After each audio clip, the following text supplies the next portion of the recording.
Ça y est, on y est? Yes. Bon. Eh ben, bonjour tout le monde.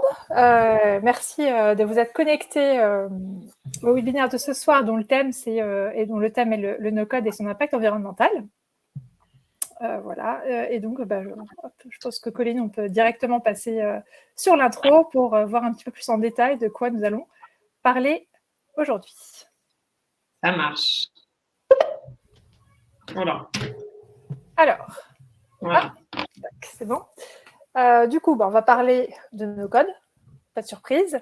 Le no-code, ces outils qui nous rendent tant de choses accessibles si simplement et qui, sous cette apparence simplicité, cachent une incroyable complexité technologique dont il est assez difficile finalement de mesurer les impacts environnementaux. C'est le sujet qui nous amène aujourd'hui. C'est par le no-code, on va donc parler empreinte et impact environnemental du numérique, parce que le numérique aujourd'hui, ça représente 4% des émissions de gaz à effet de serre. Donc c'est quand même assez significatif. Et donc l'idée ici, c'est que on voudrait essayer de mieux comprendre l'impact de nos choix tech. On voudrait du coup parler aussi du cas du no-code dans le cas particulier de la conception d'un site et d'appli éco-responsable en utilisant le no-code. Essayer de voir si, du coup, est-ce que c'est faisable ou pas, dans quelle mesure, est-ce qu'il y a des choses à faire pour qu'on y voit plus clair, et donc pour pouvoir débroussailler un peu tous ces sujets, on va déjà commencer par une big picture du no-code. Ensuite, on parlera un peu plus en détail de l'impact environnemental du numérique. On essaiera du coup de se donner des grands principes, des valeurs de comparatif pour essayer d'y voir plus clair déjà par soi-même. Et puis ensuite, on ouvrira un peu différents sujets autour du no-code et finalement, on conclura par ce que finalement on peut faire et comment est-ce que, quel type de démarche est-ce qu'on peut adopter. Voilà. Et donc, d'abord, nous allons bien évidemment nous présenter et faire un petit tour de table. Désolée pour le petit lag. Ouais, ça va à chaque fois être un peu... Ok. Comme ça, on a du temps. On commence par Green IT, du coup. Yes. Bonsoir à tous. Content d'être ici ce soir. Donc aujourd'hui, je représente greenIT.fr, un collectif de personnes qui est engagé dans la conception numérique responsable. Donc on est un groupe d'experts et d'organisations à la fois privées et publiques qui avons pour objectif de réduire l'empreinte environnementale du numérique et d'adopter une nouvelle posture dans la conception de nos services numériques. Tout ça dans une démarche de transparence, à la fois dans les produits qu'on distribue, également dans la documentation qu'on peut produire, et dans une démarche ouverte et de respect. Et donc, je suis ici ce soir pour parler particulièrement de l'empreinte environnementale du numérique dans le cadre du no-code. Merci Damien. Et du coup, est-ce qu'Anthony nous a rejoint? Non, il va arriver en cours de route. Ouais. Ok, très bien. Il y a des petits aléas du direct. Voilà, il y a quelques petits retards, mais voilà. Du coup, Colline, est-ce que je te laisse présenter Social Déclic? Oui, merci Florence. Donc, Social Déclic, c'est une communauté de freelance du numérique engagé. Et l'idée, c'est d'accompagner les freelances justement à trouver des missions dans des structures de l'économie sociale et solidaire, mais aussi à grandir sur le numérique responsable, accessible, inclusif. Parce que c'est vrai qu'en tant que freelance, on peut vraiment être pollinisateur et faire rayonner un numérique responsable auprès de tous ses clients. Et voilà, mettre du sens dans ses missions, c'est un peu justement la mission de Social Déclic. Et du coup, Florence, qui fait partie de la communauté, à l'initiative de ce webinaire. Merci.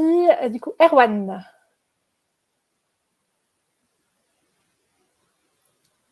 Bonjour à toutes et à tous. Erwan qui est en train de régler sa lampe. Et voilà, on doit mieux me voir. Je m'appelle Erwan Kézard. Je suis ici avec principalement une casquette No Code for Good, dont je suis cofondateur avec 8 autres cofondateurs et cofondatrices.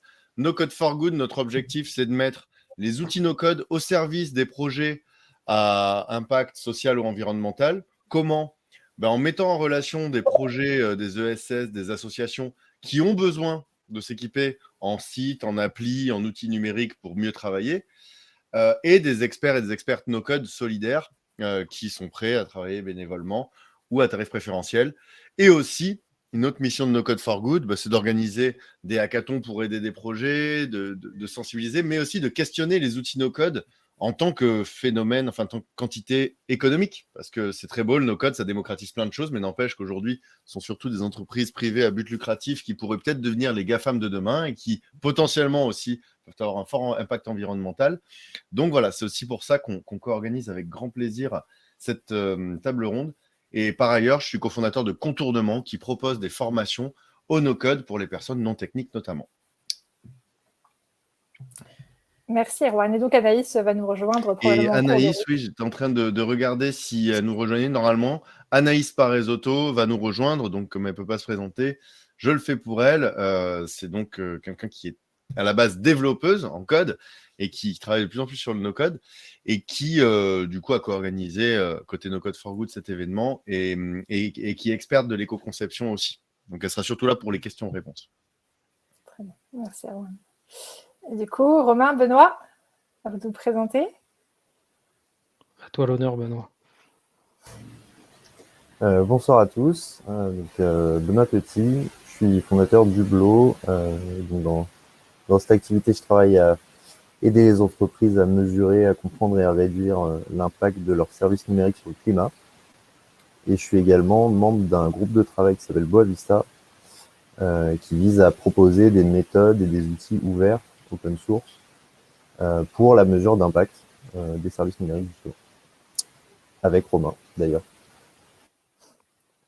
Et donc oui, moi je suis Romain Lorenzini, ça fait un peu moins de 20 ans que je travaille dans le domaine des infrastructures techniques et je suis ici ce soir en tant que cofondateur du groupe de travail Boa Vista qui vise à améliorer la mesure d'impact environnemental du numérique pour les entreprises. L'idée, c'est qu'on essaye de publier en open source des méthodologies et des données sources pour aider un maximum de gens à mesurer. Et donc voilà, je suis là pour discuter essentiellement des impacts chiffrés du no-code et du numérique en général.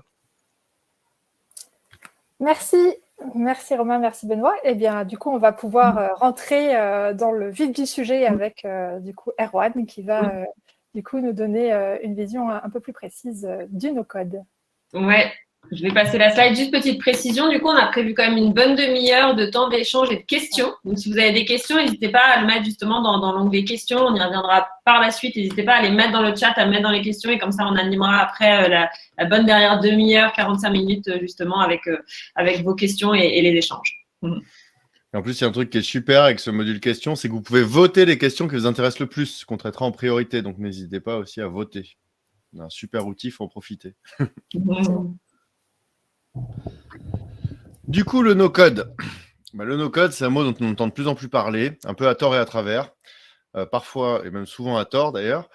Pourquoi ? Parce que le no-code, c'est un mot qui désigne une certaine catégorie de technologie, un type de technologie, mais aussi un mot qui est un peu marketing. Donc, no-code, ça a tendance à être employé un peu pour tout et n'importe quoi. Le no-code, l'une des définitions qui fait consensus dans les écosystèmes, les outils no-code, ce sont des outils qui ont vraiment commencé à faire parler d'eux autour de 2016-2017. On voit la courbe de recherche sur Google en haut à gauche. Donc, c'est un néologisme qui désigne un nouveau type de technologie qui sont des technologies qui permettent de créer des livrables avancés. Des sites web, des applis, des outils numériques. Bref, le no-code, ça ne permet pas de créer des livrables simples. Parfois, j'entends, oui, mais Word, au final, ça permet de faire des documents texte, donc c'est du no-code. Non. Les outils no-code permettent de faire des choses avancées. Ça ne désigne pas tout outil qui vous permet de réaliser des choses informatiquement sans coder. Ça désigne ce qui, à la base, nécessitait vraiment le travail de développeurs, de programmeurs, de développeuses, de programmeuses pour aboutir des livrables pas évidents à produire, quoi. Les sites, les applis, c'est pas. Vaut mieux avoir une expertise technique à la base. Donc, le no-code, ça permet de faire des sites, des applis, etc. Et une spécificité très importante du no-code, c'est que ce sont des outils qui sont 100% dans le cloud, 100% dans les nuages. Ça veut dire quoi ? Ça veut dire que tout se passe sur le web, qu'il n'y a rien à installer, rien à héberger quand on veut les utiliser. Par exemple, WordPress, ce n'est pas un outil no-code à ce titre-là. il faut le télécharger, l'installer, aller chez OVH pour louer un serveur, l'héberger et me le maintenir. Donc déjà, 90% des gens non techniques s'arrêtent là. Et c'est normal. Je formais beaucoup de gens sur WordPress et c'est déjà une première grosse marche. Là, avec les outils no-code, vous créez un compte, identifiant, mot de passe, comme si vous créiez un compte sur Twitter. Et vous pouvez commencer à dire, là, je veux une image, là, je veux un texte, là, je veux un bouton. Et que vous cliquez sur publier, vous envoyez le lien. Ça a son importance pour comprendre la nature démocratisante des outils no-code, mais aussi pour comprendre beaucoup des enjeux dont on va parler. Parce que si c'est auto-hébergé, ça veut dire que vous n'avez pas la main sur l'hébergement, ça veut dire que ça dépend notamment de l'hébergeur, de l'éditeur, l'impact environnemental numérique, mais je ne spoil pas tout. Par contre, vous allez voir dans la conférence, il sera fait des comparaisons avec d'autres outils, parce qu'aujourd'hui, dans le no-code, il n'y a pas forcément beaucoup de données. Et aussi, les outils no-code, troisièmement, ce sont des outils 100% visuels. Vous n'avez pas de code à lire ni à écrire. Tout est visuel. Il y a des boutons, il y a des icônes, il y a du langage humain, un peu comme ce que vous voyez en bas à gauche. Alors, il y a des outils no-code qui sont accessibles en quelques heures ou quelques jours, comme Airtable, Doric, Glide, Softer, bref, des outils qui vous permettent de faire plein de choses. Mais il y a aussi des outils no-code plus avancés, plus complexes, parfois plus connus d'ailleurs, Bubble, Webflow, qui eux prennent plutôt 3 semaines, 1 mois d'apprentissage. Et à droite, la petite animation, c'est un exemple d'outil no-code qui permet de faire des applis mobiles, c'est Adalo. Donc c'était pour que vous voyez grosso modo à quoi ça ressemble. On déplace des blocs, on dit ici je veux ci, je veux ça, on écrit ce qu'on veut écrire, etc. Et sur la diapositive d'après, une petite cartographie sur laquelle... Qui c'est qui peut faire? Ah oui, c'est le lag. En gros, c'est juste une petite cartographie pour bien mettre au clair les galaxies, les outils no-code qui, comme leur nom l'indique, ne nécessitent pas de lire ou d'écrire du code, sont designés par défaut pour être utilisés par des gens qui ne codent pas, ou qui ne veulent pas coder. Parce que parfois, il y a des développeurs et des développeuses qui codent, qui utilisent le no-code pour aller plus vite, mais en tout cas, qui passent par là pour aller plus vite sans coder. Il y a ce qu'on appelle le low-code. Comme son nom l'indique, c'est peu de code, mais du code quand même. En général, ce sont des briques qui sont précodées. Il faut du code pour lier ces briques. Il faut du code pour personnaliser ces briques. Bref, ce sont quand même des outils qui ne sont pas destinés au commun des mortels. C'est plus des outils pour les grosses entreprises, pour les équipes techniques. Il faut avoir un niveau de programmeur ou de programmeuse pour entrer dedans. Et il y a le code. Donc ça, ce sont des langages de programmation qui s'écrivent pour donner des ordres aux machines et qui permettent donc de développer des sites, des applis, etc. Et juste pour résumer, parce que parfois on dit oui, mais s'il y a du no-code, pourquoi le code? Le no-code et le low-code, ça a beaucoup de limites. On peut aller très loin, mais parfois on est bloqué. Et surtout, le code a de longs jours devant lui. Le code n'est pas mort parce que le no-code est là. Au contraire, parce que le code, ça ne sert pas qu'à faire des sites et des applis, ça sert aussi à gérer des infrastructures électriques, faire tourner des moteurs d'Airbus, etc. Donc voilà, le code, en tout cas, en général, on a beaucoup plus la main sur ce qu'on produit versus le low-code où on a moins la main et versus le no-code où là, on dépend encore plus d'une partie externe qui nous facilite la tâche, mais dont on dépend. Voilà pour vous cartographier un peu tout ça. Et maintenant qu'on a les définitions, place au sujet de fond. Impact environnemental. Voilà. Merci, Colline. Quand on parle d'impact environnemental, on parle de quelque chose qui a un impact. Donc, la première chose que j'aimerais vous présenter ce soir, c'est qu'est-ce que c'est cette chose qui a un impact? Qu'est-ce que c'est le numérique? C'est important parce que le numérique, on en parle souvent comme quelque chose de virtuel, comme quelque chose qui n'existerait pas, qui serait dans les nuages et qui flotterait dans les airs. Mais en fait, derrière, il y a une réalité physique au numérique qui permet de faire tourner tous les services qu'on peut utiliser, Google, Facebook, etc. Tout ça, ça tourne avec des équipements. Et donc, quels sont ces équipements-là? Aujourd'hui, on a environ 34 milliards d'équipements qui permettent de faire tourner le numérique qu'on connaît aujourd'hui pour 4 milliards d'utilisateurs.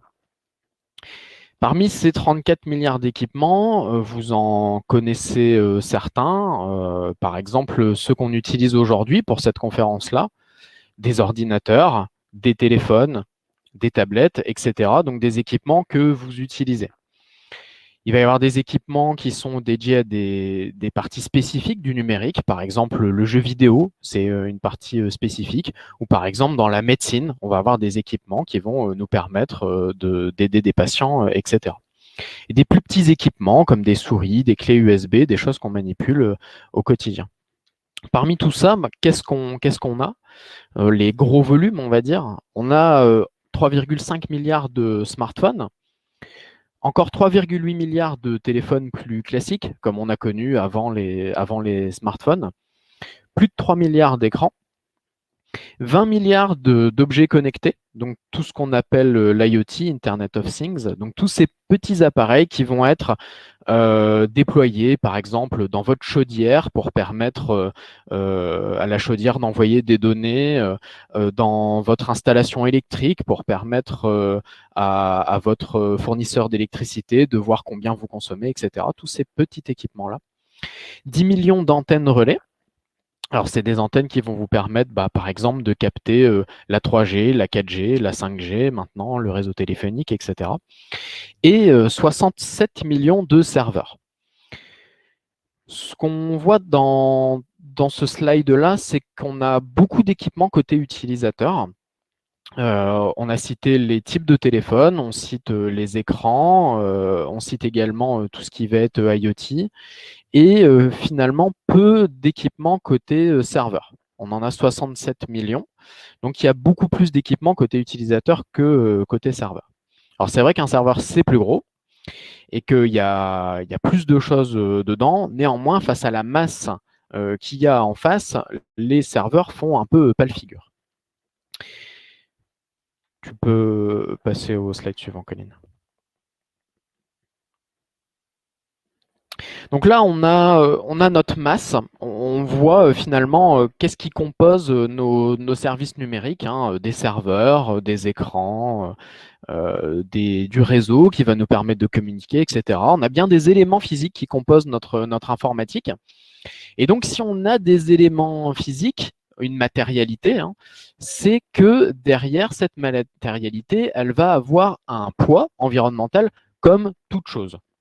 Et donc ce poids, qu'on appelle une empreinte environnementale, on va la mesurer à l'aide de critères qui vont nous permettre de déterminer le coût environnemental d'un service numérique. Des critères, il y en a beaucoup. On en sélectionne généralement 4 dans le numérique. En tout cas, c'est 4 critères qui sont énormément utilisés et c'est ceux que vous voyez ici sur ce slide-là. Le premier, c'est la tension sur l'énergie. Alors, vous voyez quelques acronymes bizarres, MJ et EP. MJ, c'est pour mégajoule, donc c'est comme ça qu'on mesure l'énergie quand on la mesure en termes scientifiques. Nous, on connaît plus les kilowattheures. En France, quand on parle de l'électricité notamment, on va surtout parler de kilowattheures. Et EP, c'est pour énergie primaire. Donc, ce qu'on voit là, c'est que ça, c'est l'énergie qui est nécessaire pour fabriquer nos matériels. Par exemple, l'écran que je suis en train d'utiliser, l'ordinateur que je suis en train d'utiliser. Pour le fabriquer, il a fallu de l'énergie. Il y a des machines qui ont retiré de la terre pour obtenir des minerais. Il y a des industries qui tournent pour transformer les matériaux. Tout ça, ça nécessite, par exemple, du pétrole. Ça va nécessiter de l'uranium, etc., des centrales nucléaires, etc.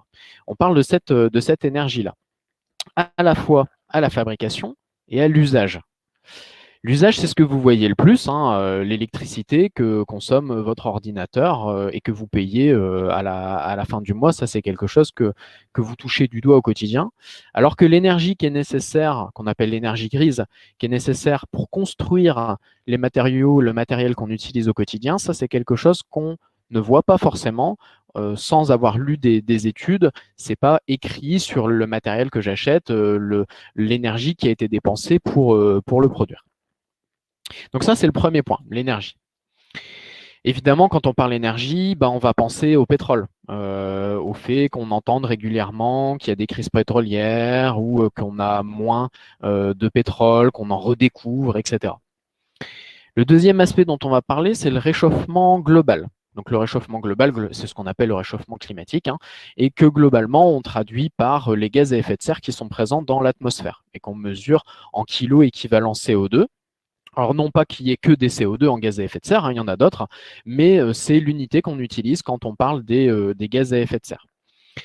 Pourquoi on parle de ces gaz à effet de serre, surtout en ce moment? C'est parce qu'ils induisent un changement climatique qui va dérégler nos climats, induisant un réchauffement, mais également des perturbations qui vont être différentes, hein, des inondations, peut-être même des baisses de température, etc. En tout cas, un changement climatique qui va nous affecter, nous, en tant qu'êtres humains. Le troisième critère, c'est l'eau, qu'on mesure en litres ou en mètres cubes. L'eau, ce qui est important, c'est la tension qu'il y a sur l'eau. C'est-à-dire que l'eau, finalement, c'est un cycle, donc entre guillemets, il y en a toujours. Par contre, l'eau, soit elle est consommable, soit elle n'est pas consommable. Nous, ce qui va nous intéresser beaucoup, c'est surtout l'eau consommable et l'eau qui va nous permettre, par exemple, de faire grandir nos cultures. Ce qui est important sur la tension sur l'eau, c'est que pour extraire des minerais, il faut beaucoup d'eau, des milliers de litres d'eau pour extraire quelques kilos de minerais. Et donc cette eau-là, si elle est extraite pour aller miner, elle n'est pas utilisée pour produire des denrées alimentaires. C'est le cas par exemple au Chili où ils ont des difficultés là-dessus parce que c'est utilisé notamment pour aller récupérer du cuivre et du coup niveau agriculture ils ont des difficultés là-dessus. Et enfin, l'épuisement des ressources. Donc là, ce qu'on entend par ressources, c'est les ressources abiotiques, c'est-à-dire qu'on ne va pas prendre en compte tout ce qui est ressources comme le bois, par exemple, parce que le bois, c'est quelque chose qui se renouvelle à une échelle humaine, alors que le pétrole, quand vous le prenez dans le sol, il est parti, il a été transformé et on ne peut plus le récupérer tel qu'il est. Il faut aller en chercher ailleurs. Aujourd'hui, la technologie ne nous permet pas de produire notre propre pétrole. C'est pareil avec l'uranium. On va le chercher et puis une fois qu'on l'a pris, il n'est plus là. Vous voyez une unité, donc toujours kilo équivalent SB. Alors SB, c'est pour antimoine, stibnite en anglais, qui est l'unité officielle, pareil, utilisée pour parler d'épuisement des ressources. C'est un rapport qu'on effectue, ça compte n'importe quel type de ressources. En informatique, on utilise beaucoup de ressources rares, l'or, l'argent, le cuivre, etc. Tout ça, ça va nous donner une somme d'impacts environnementaux sur 4 thèmes, et ça, on va l'étudier sur le cycle vie complet du matériel. Ça veut dire qu'on on a parlé de fabrication, on a parlé d'utilisation, et évidemment, on va parler aussi de la fin de vie de notre matériel, puisque le matériel, une fois que vous ne l'utilisez plus, alors soit vous le redonnez à quelqu'un qui va le réutiliser tel qu'il est, peut-être qu'il va le modifier, soit il ne va pas le réutiliser et alors ça finit dans votre tiroir, ça finira peut-être à la déchetterie, mais en tout cas, à la fin, il faut bien en faire quelque chose. Et donc ça, cette analyse de cycle de vie, elle est importante parce qu'elle va traiter tous les points, on dit cradle to cradle, c'est-à-dire du berceau à la tombe, du moment où on va extraire les matériaux, couper du bois, etc., jusqu'à la fin de vie du produit qui va avoir également des impacts environnementaux, par exemple sur le sol, sur l'eau, de la pollution, etc. Cet impact-là, qu'est-ce que c'est dans le monde? Et on fait ici un focus un peu plus en France. Alors, c'est 4% de l'empreinte mondiale, c'est ce que ça représente le numérique. Donc, c'est environ 4% en énergie primaire, en gaz à effet de serre et très proche de 0% en eau. Malheureusement, pour les ressources, on n'a pas le chiffre. Vous voyez que pour l'empreinte en France, on est de 3 à 6%. Donc, par rapport à une moyenne mondiale, déjà, vous voyez que ça varie parce que selon les pays, évidemment, on n'a pas la même utilisation du matériel. On ne commande pas le même nombre d'ordinateurs, on n'utilise pas le même nombre d'ordinateurs, on n'a pas le même taux de reconditionnement, nos équipements, etc., etc. Donc, c'est des chiffres qui peuvent varier. Pour vous donner une idée, parce que là, on parle en pourcentage et c'est pas forcément parlant, en termes de gaz à effet de serre, ça correspond à 1,5 milliard de salariés français qui parcourent chaque jour 25 km aller et retour en voiture, donc pour aller travailler pendant un an. Donc ça, c'est le poids que ça représente. En eau, ça peut paraître faible quand on lit 0,2%. Mais en fait, 0,2%, c'est beaucoup. C'est 3,6 milliards de douches. Donc, ça représente une somme, en fait. Cette empreinte-là, pareil, quand on voit 4%, on se dit c'est pas forcément beaucoup. Bon, bah, en fait, 4%, c'est l'équivalent de l'aviation civile. Parce que les avions, on se dit toujours ça consomme beaucoup. Bon, bah, voilà. Le numérique, c'est l'équivalent de l'aviation civile. Et on est sur une dynamique qui grandit. On a de plus en plus d'équipements à la maison et pour déployer tout ce dont on a besoin. Tu peux passer au slide suivant, Colline. Merci. Donc là, on voit finalement, on a déterminé la masse que ça représentait, on a déterminé sur quels critères environnementaux on a les impacts qu'on va chiffrer.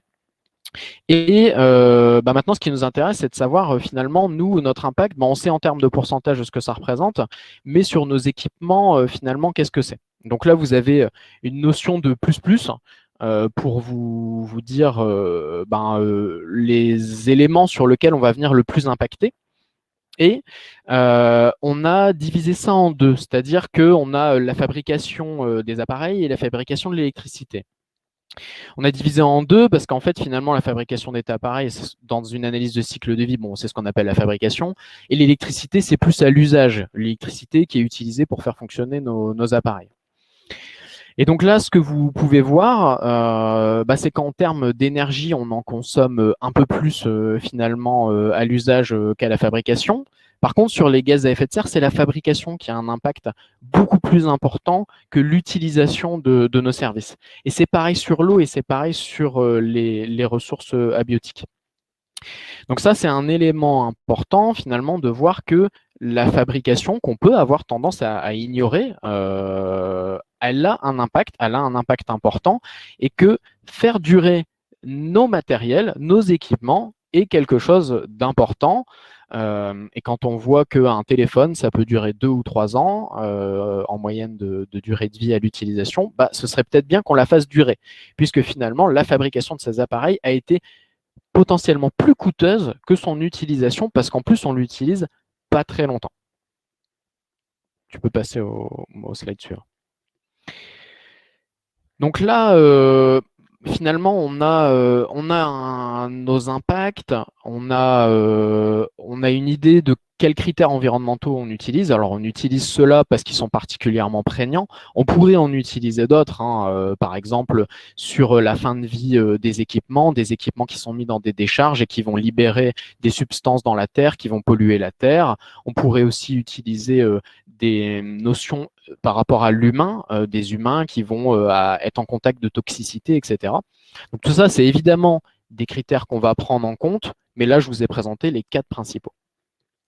Une fois qu'on a finalement ce constat, on voit que le numérique a un impact et que ce serait bien de faire quelque chose parce qu'on voit que cet impact en plus est grandissant, on aimerait s'améliorer, qu'est-ce qu'on fait ?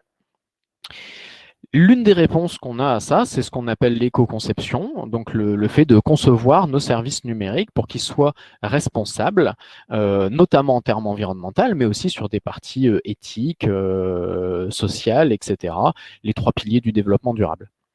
Donc là, vous avez 3 piliers de l'éco-conception: la simplicité, la frugalité, la pertinence. La simplicité, c'est le fait de lutter contre les usines à gaz, c'est-à-dire d'avoir des programmes qui sont extrêmement complexes, qui tournent très très longtemps, alors que finalement, on aurait pu faire des choix beaucoup plus simples, qui peuvent être des choix techniques, mais aussi des choix fonctionnels, évidemment. La frugalité, c'est le fait de supprimer l'inutile, que ce soit de l'inutile fonctionnel ou de l'inutile technique. L'inutile fonctionnel, ça va être quoi ? Vous arrivez par exemple sur cette conférence webinaire et Anne nous demande de couper nos caméras pour alléger le flux de la connexion. Alors là, je laisse ma caméra parce que c'est moi qui parle et on s'est dit que c'était un peu plus convivial. Mais effectivement, c'est peut-être une notion qu'on pourrait désactiver de temps en temps en étant plus sobre, en fait, et en supprimant cette fonctionnalité. C'est quelque chose qu'on peut par exemple appliquer au travail, parce qu'on fait beaucoup plus de télétravail de nos jours. Est-ce qu'on a la nécessité de mettre notre caméra tout le temps avec les gens, peut-être pas forcément. Et aussi une frugalité technique. Par exemple, ce qui est assez commun en informatique, c'est d'avoir besoin d'un service numérique. Et quand on nous demande qu'est-ce qu'on a besoin pour le mettre en place, on va dire il me faut 14 serveurs avec une configuration de malade au cas où pour que ça tourne vachement bien. Bon, bah, peut-être que c'est nécessaire 1% du temps. Donc, est-ce qu'on doit mettre en place une telle infrastructure pour 1% du temps? Est-ce que c'est critique, etc. Se poser les bonnes questions pour trouver une bonne réponse à nos services numériques. Et enfin, la pertinence, où là, on met un produit de l'utilité, de la rapidité et de l'accessibilité. Donc, c'est vraiment prendre en compte les 3 composants ensemble. Pourquoi on est en train de réaliser ce service numérique? Quelles sont les fonctions? Nous, on appelle ça des unités fonctionnelles que vont porter ce service numérique. Quel service ça doit vraiment rendre à nos utilisateurs? Ce service numérique, on aimerait qu'il réponde vite. Et quand on veut qu'il réponde vite, on veut qu'il réponde vite non pas en mettant une ferme de serveurs avec des téras de RAM. On veut qu'il réponde vite en étant dans une démarche d'éco-conception. Donc en mettant moins de choses, en mettant les bonnes ressources en face, et que ce soit accessible. Dans l'accessibilité, il y a plusieurs éléments. Il y a l'accessibilité évidemment à des personnes qui ont un handicap visuel, etc. Et il y a aussi une accessibilité technique. Par exemple, le réseau, si vous êtes dans un coin de la France ou du monde où vous captez pas très bien, est-ce que le service numérique va toujours marcher? Est-ce qu'il doit toujours marcher? Est-ce qu'on doit répondre à ça? Ça, c'est des problématiques qu'on va aborder en éco-conception. Tu peux passer au slide suivant. Alors maintenant qu'on a vu les 3 piliers, une grande question qu'on va se poser, c'est où agir pour pouvoir éco-concevoir. Alors il y a une phrase, entre guillemets, qui résume ce qu'on va chercher à faire quand on éco-conçoit. De manière générale, on va chercher à réduire la puissance informatique qui est nécessaire pour faire tourner nos services. La puissance informatique, c'est quoi? C'est la RAM, c'est le CPU, c'est la charge réseau, donc la bande passante, c'est le nombre de serveurs qui vont être nécessaires pour faire tourner notre service. C'est ce type d'éléments-là, du disque par exemple, est-ce qu'on a besoin de SSD, est-ce qu'on a besoin beaucoup d'accès, de backup, etc. On va chercher à réduire ces aspects-là, tout en gardant un service fonctionnel. Évidemment, puisque vous avez vu que dans les piliers, il y avait par exemple rapidité. L'objectif, ce n'est pas d'avoir un service qui répond au lieu de 1 minute en 10 minutes. L'objectif n'est pas de réduire l'expérience utilisateur et que l'expérience d'utilisateur devienne mauvaise. Au contraire, l'objectif, c'est d'améliorer l'expérience utilisateur. Et comment on fait ça? Pour ça, on a quelques clés qui sont la réflexion sur l'usage et l'unité fonctionnelle, allonger la durée de vie des terminaux, réduire le nombre de serveurs et réduire la quantité de bandes passantes. Qu'est-ce que ça veut dire? Ça veut dire que pour nous, tout démarre de l'usage, tout démarre de l'unité fonctionnelle. Parce que derrière, tout va se traîner avec cette unité fonctionnelle-là. À partir du moment où on a décidé qu'on avait un acte métier à réaliser, il va falloir trouver une solution. Est-ce qu'on a vraiment besoin de cette unité fonctionnelle-là? Est-ce qu'on a vraiment besoin de cette façon-là? C'est les questions qu'on va se poser. Allonger la durée de vie des terminaux, parce qu'on a vu qu'on avait beaucoup d'équipements côté utilisateur. Beaucoup d'équipements utilisateurs et des utilisateurs qui ne sont pas forcément dans des démarches, par exemple, d'entreprise dans lesquelles on va vous forcer à garder votre ordinateur 5 ans. Là, c'est chaque personne qui a le choix. Donc là, on va chercher à allonger cette durée de vie parce que plus notre service numérique est léger, donc entre guillemets pas gourmand, moins votre ordinateur il va laguer, moins votre smartphone il va laguer, et plus vous serez content des services que vous utilisez. Et donc, potentiellement, de garder votre équipement plus longtemps. Alors après, je passe des effets de mode et effets marketing, où là, c'est un autre sujet. Mais en tout cas, on va quand même pouvoir lutter sur cet aspect. Le service, il lag, il est lent, il ne répond pas, il est buggé. Réduire le nombre de serveurs. encore une fois, là, si on a réfléchi à l'usage et que l'usage est sobre, déjà naturellement, on va réduire le nombre de serveurs. Et puis après, il faut trouver la bonne réponse technique, pas mettre une infrastructure vraiment très importante pour un petit service, essayer de chercher quelque chose qui répond aux besoins. Réduire la quantité de bande passante, ça va passer par toutes les informations qu'on va distribuer en donnant les informations, les bonnes informations au bon moment. Ici, à droite, vous voyez aussi des leviers par cycle de vie. On a 60% du levier qu'on estime être dans la conception fonctionnelle et technique. Ça veut dire quoi? Ça veut dire que les décisions que vous prenez pendant la conception, c'est les décisions qui auront le plus d'impact. Parce qu'une fois que la conception est terminée, vous partez dans la réalisation, ça va être hébergé, vous savez qu'il y a une dette, mais vous n'y toucherez plus jamais, etc., etc. 15% dans le développement, donc le fait de coder, et 25% dans l'hébergement. Donc le fait que votre appli, en fait, elle tourne sur un serveur et que ce soit maintenu, etc. Ces leviers-là, ils ne veulent pas forcément dire qu'il n'y a pas de levier dans le développement. Il y en a, c'est juste qu'on estime que le plus gros du levier, il est dans la conception. Maintenant, à chaque fois, il faut contextualiser ça par rapport à ce que le service numérique fait et comment il est fait. Si c'est des gens qui codent eux-mêmes, ils vont peut-être détecter des malfaçons, des choses qui sont mal faites, et pouvoir les améliorer et améliorer l'impact environnemental grandement. Tout ça, qu'est-ce que ça nous donne pour le no-code? Le no-code, comme l'a dit Erwan, on est sur des plateformes qui sont hébergées pour nous et où on n'a pas forcément la main. Alors, un premier acte déjà, c'est de parler avec les gens qui font ces plateformes-là et leur poser des questions, ne serait-ce que quelle est votre empreinte environnementale, est-ce que vous faites des choses dans ces aspects-là? Ils vous répondront peut-être ou peut-être pas. En tout cas, c'est quelque chose qui va enclencher une démarche. Parce que si personne ne manifeste d'intérêt sur ces aspects-là, automatiquement, les gens ne vont pas forcément s'y intéresser. Alors que s'il y a du monde qui s'y intéresse et qui pose des questions, si on va voir Google et qu'on lui dit comment vous faites, au bout d'un moment, il fait des efforts. Dans le no-code, on voit que côté serveur, c'est un peu compliqué parce que ce n'est pas de votre côté. Par contre, il y a un côté qui est chez vous. Et ça tombe bien puisque je vous ai dit que le levier, il était dans la conception. Alors là, la conception technique, vous n'y avez pas forcément accès. Par contre, la conception fonctionnelle, vous y avez accès. Ça veut dire quoi? Ça veut dire les deux hashtags que j'ai mis, UX, UI. Comme vous avez accès à toute la conception fonctionnelle, ça veut dire que vous avez la main sur l'expérience que va vivre l'utilisateur pour qu'elle soit la plus fluide possible pour lui, qu'il trouve les bonnes informations au bon moment, qu'il atteigne son objectif quand il arrive sur la plateforme. Ça va être une grande composante de notre UX et notre UI. Et ça va avoir un impact très important. Parce que si vous avez travaillé là-dessus, derrière, les plateformes de no-code vont délivrer un service qui sera moins conséquent parce que vous avez travaillé une UX qui est fluide, qui n'est pas complexe, etc. Ça peut être les images aussi. Les images, faut savoir que sur le téléchargement des données qui arrivent sur vos équipements, c'est l'un des éléments qui est le plus gros. Alors après, les vidéos, évidemment.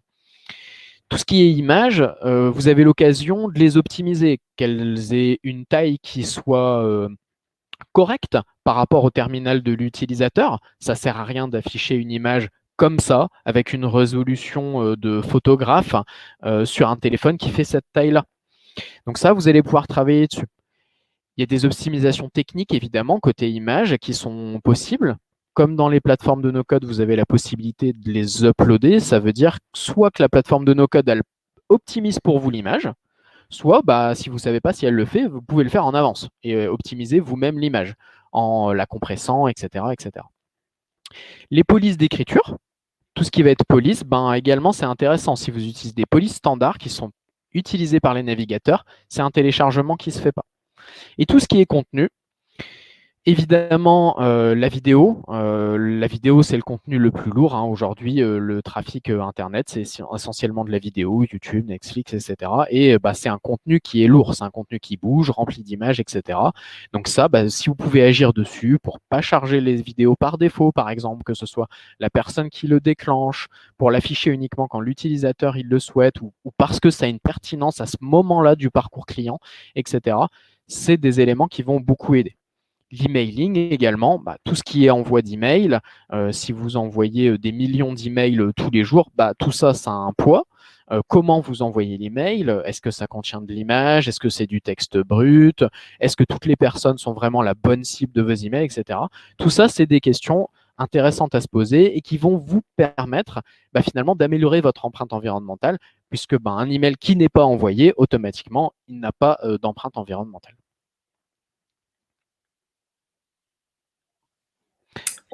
Voilà pour moi. Merci beaucoup, Damien. Super intéressant. N'hésitez pas, si vous avez des questions, de réagir et puis on fera tout ça à la fin, dans quelques minutes. Exactement. Et donc, du coup, on va pouvoir passer à la suite. Là, on a fait, du coup, un joli détour par l'impact environnemental, par ce qu'on pouvait faire au niveau éco-conception, où étaient les leviers. Et là, l'idée, c'est qu'on voudrait du coup ouvrir un peu des sujets. Tout d'abord, en revenant un peu sur les sujets no-code et en allant creuser un peu ce qui se cache derrière. Donc, par exemple, essayer de voir, quand on souscrit un abonnement, là, on va essayer de creuser un peu ces aspects-là. Qu'est-ce qui se passe? Finalement, qu'est-ce qu'on enclenche comme machine derrière? Est-ce qu'on est capable de savoir combien d'étages de fusée on a derrière nous quand on prend ce simple abonnement qui est une action finalement si simple? Quels sont les aspects qui sont maîtrisés par les éditeurs quand ils conçoivent leurs outils et qu'est-ce qu'ils peuvent du coup confier à outsourcer? Et du coup, finalement, qu'est-ce qu'on peut avoir comme niveau de transparence par rapport aux solutions qu'on utilise. Et puis, qu'est-ce qui reste comme part de mystère? Donc voilà, je ne sais pas qui est-ce qui veut commencer par prendre la parole, si c'est Erwan, si c'est Benoît, si c'est Romain, sur ces aspects-là, nous expliquer un peu plus ce qui se passe concrètement dans les coulisses du no-code et ce qui se passe quand on souscrit un abonnement.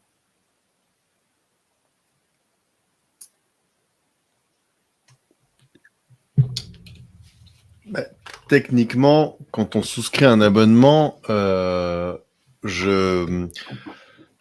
va se créer un compte chez eux, un compte qui me correspond. Donc moi, je suis un utilisateur de, disons, je sais pas, on va dire Glide, qui est un outil no-code qui permet de faire des applis mobiles. Du coup, du côté de Glide, ça va créer, enfin, ça va instancier certains éléments. Ça va créer donc un nouveau compte dans leur base de données. Ça va dès que je vais créer une application, ça va créer une nouvelle application chez eux. Quand cette application va être utilisée, ça va utiliser de l'énergie, enfin comme tout ce qui a été décrit. Par contre, c'est vrai qu'au niveau de ce qui se passe techniquement, aujourd'hui, il y a quand même un effet boîte noire. C'est-à-dire qu'en fonction des outils no-code, ils n'utilisent pas les mêmes technologies, ils n'utilisent pas les mêmes langages. Globalement, il y a quand même pas mal d'outils qui repose sur des technologies, des plateformes comme Amazon Web Services, par exemple, qui permet d'acheter de la capacité de serveur, de la puissance de calcul chez Amazon. Donc, en gros, là, au niveau de ce que je qualifierais des coulisses de ce qui se passe techniquement, on a assez peu d'infos et on a assez peu de contrôle. Sachant que il faut faire attention parfois à ne pas attribuer à de la malice ou à de la dissimulation, ce qui en fait est juste de l'absence d'information. Aujourd'hui, nous, on est en contact avec quelques éditeurs, on leur a parlé de ces sujets, sachant qu'on parle de boîtes qui sont globalement quand même assez jeunes, qui ont une croissance forte et qui ont pour priorité aujourd'hui de délivrer des fonctionnalités que leur communauté leur demande mordicus et qui parfois n'investissent pas beaucoup de temps sur documenter aussi comment ils fonctionnent.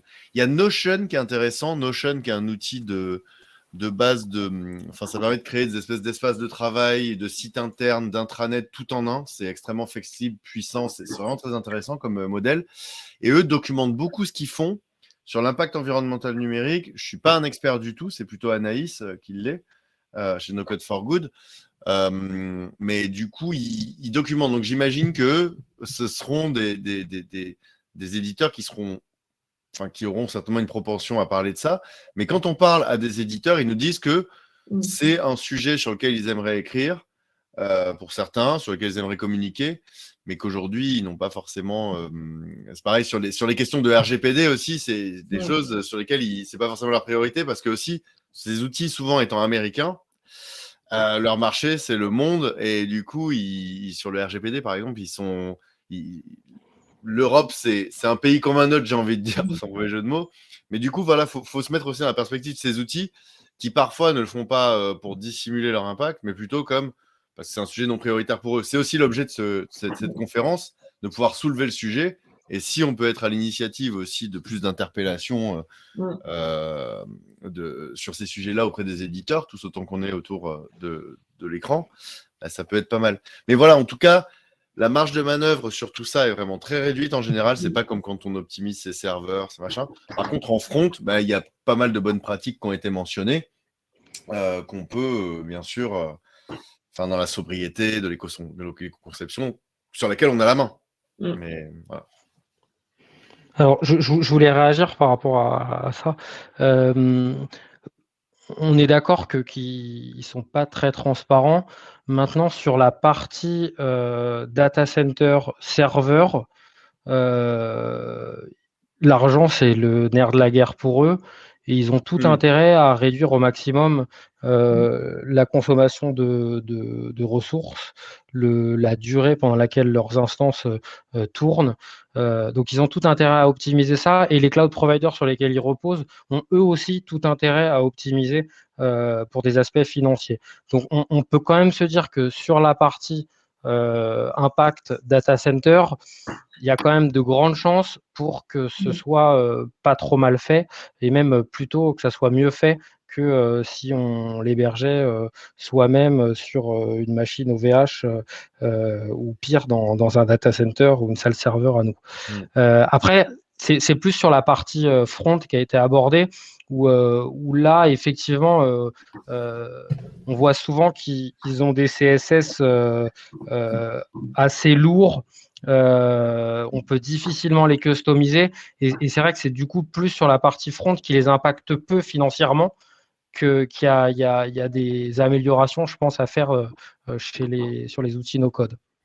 C'est ça, et je pense que d'un outil no-code à l'autre, ça doit varier. Par exemple, Glide, qui vous permet de faire une appli mobile en 5 minutes, littéralement, à partir d'un Google Sheet, bah, pour le coup, il passe par plein de hacks de programmation. Enfin, le code généré doit être très ingénieux, mais c'est pas du code orthodoxe selon les bonnes pratiques et tout. Webflow, en revanche, génère du HTML, du CSS, du JavaScript exportable et hébergeable ailleurs, vraiment très propre. Et eux, je pense qu'en termes par rapport à ce que tu viens d'évoquer, j'imagine que eux doivent être ils doivent moins consommer, pour le coup, avoir un impact moindre par rapport à d'autres. Mais j'imagine qu'il y a des outils. En fait, quand on crée un outil no-code, il y a du code qui se génère, mais c'est juste que c'est pas nous qui l'écrivons, c'est la machine. Et ça, c'est de la puissance de calcul. Et ça, c'est aussi, en fonction de comment c'est généré, potentiellement des interfaces qui sont dégueulasses en termes d'environnement. C'est sûr. Par exemple, Wix, je ne sais pas où ils en sont aujourd'hui, mais pendant un moment, Google les blacklistait carrément, car leur site était hyper mal, le code généré était vraiment du code spaghetti. Donc, en termes d'impact environnemental, encore une fois, je ne suis pas un expert, mais j'imagine que ça devait pas être très, très clean, quoi. Est-ce qu'il y a quelqu'un d'autre qui veut réagir justement sur ces 3 questions? Comme l'a dit Erwan tout à l'heure, ces entreprises, la plupart du temps, effectivement, c'est des startups, pour la plupart américaines. Donc, elles ont intérêt à aller vite sur les fonctionnalités. Donc, forcément, elles sont chez des fournisseurs de cloud. Et en fait, j'ai envie de dire que c'est un peu là le cœur du sujet. C'est que si on se pose la question de savoir quel est l'impact environnemental, à un moment donné, il faut aller voir ce qu'il y a sous le capot des fournisseurs de cloud. Et contrairement à une entreprise qui va gérer ses serveurs, on va avoir beaucoup plus de mal à récupérer les informations. C'est des choses qui bougent petit à petit, mais c'est encore très lent. Ça fait partie des travaux qu'on essaie de mener chez Boa Vista notamment, d'essayer de pousser la transparence sur ces sujets-là. Mais donc, quand on parle de quel est l'impact de tel ou tel outil no-code, une partie de la question, c'est quel est l'impact de l'hébergement de ces services, et ne serait-ce que d'avoir des données génériques chez les fournisseurs de cloud, c'est déjà une bataille. Donc c'est aussi pour ça que c'est opaque, parce qu'en fait on est à une couche au-dessus dans le millefeuille, malheureusement. Je me permets juste une petite remarque, même si ça dépasse l'aspect impact environnemental, comme je sais que chez Social Déclic, on s'intéresse au numérique responsable plus largement. Il y a un point sur lequel les concepteurs d'outils no-code sont pas très bons, c'est sur l'accessibilité. Ouais. Et Oui, c'est donc ça, voilà. oui. Je pensais tout à l'heure chercher un sujet, c'était ça. Excuse-moi. Non, mais du coup, voilà, je voulais juste alerter sur le fait que si on veut faire un site accessible, les outils no-code atteignent vite les limites. Oui, je rebondissais parce que tout à l'heure, je parlais de RGPD, qui est en effet un sujet sur lequel on échangeait avec les éditeurs, mais c'était sur l'accessibilité aussi qu'on les questionnait quand on avait l'occasion de parler de gens de Webflow ou de Typeform ou autre. Et en effet, c'est un sujet qui tend à être un peu prioritaire chez certains. Chez d'autres, c'est pas sur leur roadmap. Mais voilà, c'est aussi sur ce genre de sujet que je voulais. Enfin voilà, c'était juste pour compléter ce que j'arrivais pas à trouver tout à l'heure. En tout cas, ce qui est sûr, ce qui ressort, c'est que vu que c'est quand même des outils qui agrègent finalement du code qui permet finalement, au lieu de dupliquer des sites, pouvoir proposer un site à partir d'un seul code, si ces outils-là en fait se mettaient à s'intéresser au numérique responsable et accessible, en revanche, l'impact serait tout de suite présent dans beaucoup de sites. Donc ça, c'est intéressant. Exactement, oui. Il y a un effet quand même qui peut être assez fort, assez large, quoi, parce que c'est vrai que s'ils s'intéressent à ces sujets, en revanche, il y a beaucoup de sites qui, du coup, forcément, intrinsèquement, vont découler et vont être plus responsables, plus accessibles, quoi. En tant que prescripteur, tu veux dire, en tant que si eux recommandaient. C'est vrai que ce serait intéressant, par exemple, Zapier, s'ils nous expliquaient, parce que je pense qu'il y a pas mal de gens qui font quelques apps et qui les laissent tourner, et puis ça n'atteint pas leur quota gratuit, et qu'ils les laissent tourner alors qu'ils s'en servent pas, par exemple. C'était juste pour s'entraîner. Faire des recommandations sur ce genre de choses, genre nettoyer vos apps, ou alors sur vos sites, faites attention à. Ouais, c'est vrai que. Ou même un CSS qui est pensé de manière accessible aussi, des typologies, de la typographie, des couleurs en fonction qui pourraient permettre de faire des sites beaucoup plus accessibles sans finalement même savoir qu'on fait un site accessible. Pour rebondir sur ce que tu disais, Colin, et en profiter pour répondre à la question de Kristen. Alors effectivement, oui, les outils de no-code engendrent également du code, et puisque vous utilisez des applications pour développer, entre guillemets. Donc oui, elles sont codées avec du code, et elles ont elles-mêmes leur propre serveur pour héberger ces applications-là, donc avec du glisser-déposer, etc. Effectivement, ces plateformes-là, elles ont certainement un intérêt à avoir une démarche d'éco-conception et de faire la même chose que ce que nous, on veut faire quand on développe nos applications, mais sur leur propre application, et de vous délivrer finalement un service qui est efficace, frugal, avec une bonne UX, où vous trouvez facilement les endroits où vous devez cliquer, avec des optimisations techniques qui font que le poids environnemental est réduit. Donc effectivement, ces outils no-code, ils ont leur propre poids, comme toute chose. Maintenant, comme le disait Colin, ils ont... Alors, effectivement, peut-être qu'aujourd'hui, ils font ou pas des efforts. Voilà, on le sait ou on le sait pas, mais en tout cas, ce qui est sûr, c'est qu'il y a de la mutualisation. Et la mutualisation, c'est intéressant, parce que quand quelque chose est mutualisé, ça veut dire que si on l'améliore pour tout le monde. Donc c'est aussi ça où un point qui est intéressant d'aller voir finalement, ne serait-ce que se renseigner chez les créateurs de ces outils no-code pour voir ce qu'ils font. Peut-être qu'ils font déjà des choses et qu'ils le publient ou pas, et leur poser des questions. C'est aussi les remettre en question. Et s'ils le font, bah oui, ils le font pour tout le monde, donc c'est super bien. Et c'est super bien aussi au niveau des GAFAM. Google, etc. On disait tout à l'heure, ils ont un intérêt à ce que ce soit performant.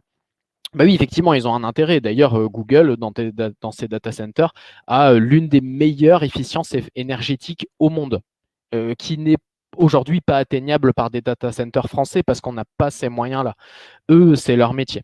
Ce qu'on leur reproche, entre guillemets, c'est le manque de transparence, le fait qu'ils ne nous disent pas en fait ce qu'ils ont mis en place, et qu'on ne puisse pas faire une analyse complète de notre empreinte environnementale. Le danger de ça, c'est quand vous ne savez pas ce qu'il y a derrière, vous ne savez pas ce que vous manipulez en fait. Donc du coup, peut-être que vous faites un service qui vous semble très sobre, mais en fait derrière il y a 5 serveurs qui tournent pour votre service et vous ne le savez pas. Donc, c'est aussi cette démarche de transparence qui est intéressante.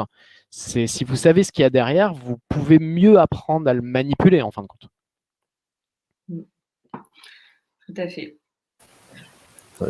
Je suis entièrement d'accord sur l'aspect mutualisation. C'est effectivement un des avantages de ce type d'approche. Il y a un truc auquel il faut certainement faire attention, mais qui est difficilement quantifiable aujourd'hui, c'est que les cloud providers ont tendance à montrer patte blanche sur tout un tas de critères environnementaux. Sauf qu'il y a encore tout un tas de notions qui sont pas figées dans le marbre. Google, par exemple, va parler de neutralité carbone et autres notions qui laisseraient à penser que leurs infrastructures n'ont pas d'impact sur le climat. Mais c'est pas les seuls. Et ce flou artistique sur les notions fait que il y a aussi certainement une incompréhension du côté des éditeurs, parce qu'on parle des entreprises no-code, quel est leur intérêt à optimiser, mais elles-mêmes, la question c'est est-ce qu'elles ont toutes les billes en tête pour pouvoir réellement évaluer l'impact, ou se faire une idée, ou avoir une discussion avec leurs fournisseurs. Et c'est pas sûr à 100%. Un exemple qui est hyper récent, c'est alors c'est pas une plateforme no-code, mais on peut appliquer la même question. C'est DuckDuckGo qui a publié son bilan carbone et qui relaye dans les médias que leur bilan carbone montrait qu'ils sont carbone négative. Alors ça, c'est un tout nouveau concept, c'est-à-dire qu'on peut être positif pour le climat en consommant des ressources. Évidemment, c'est assez improbable. Mais donc ça vient aussi de ce flou artistique qui est entretenu par les fournisseurs de services, notamment les fournisseurs de cloud, qui préfèrent faire de belles annonces que d'être complètement transparents sur l'impact de leurs infrastructures. Donc voilà, la difficulté, elle est double, parce qu'elle est technique, mais elle est aussi dans l'intérêt qu'ont les entreprises à optimiser à être plus sobres, être plus frugaux, versus faire de beaux effets d'annonce qui leur permettront soit de cacher une partie du problème sous le tapis, soit d'avoir bonne presse.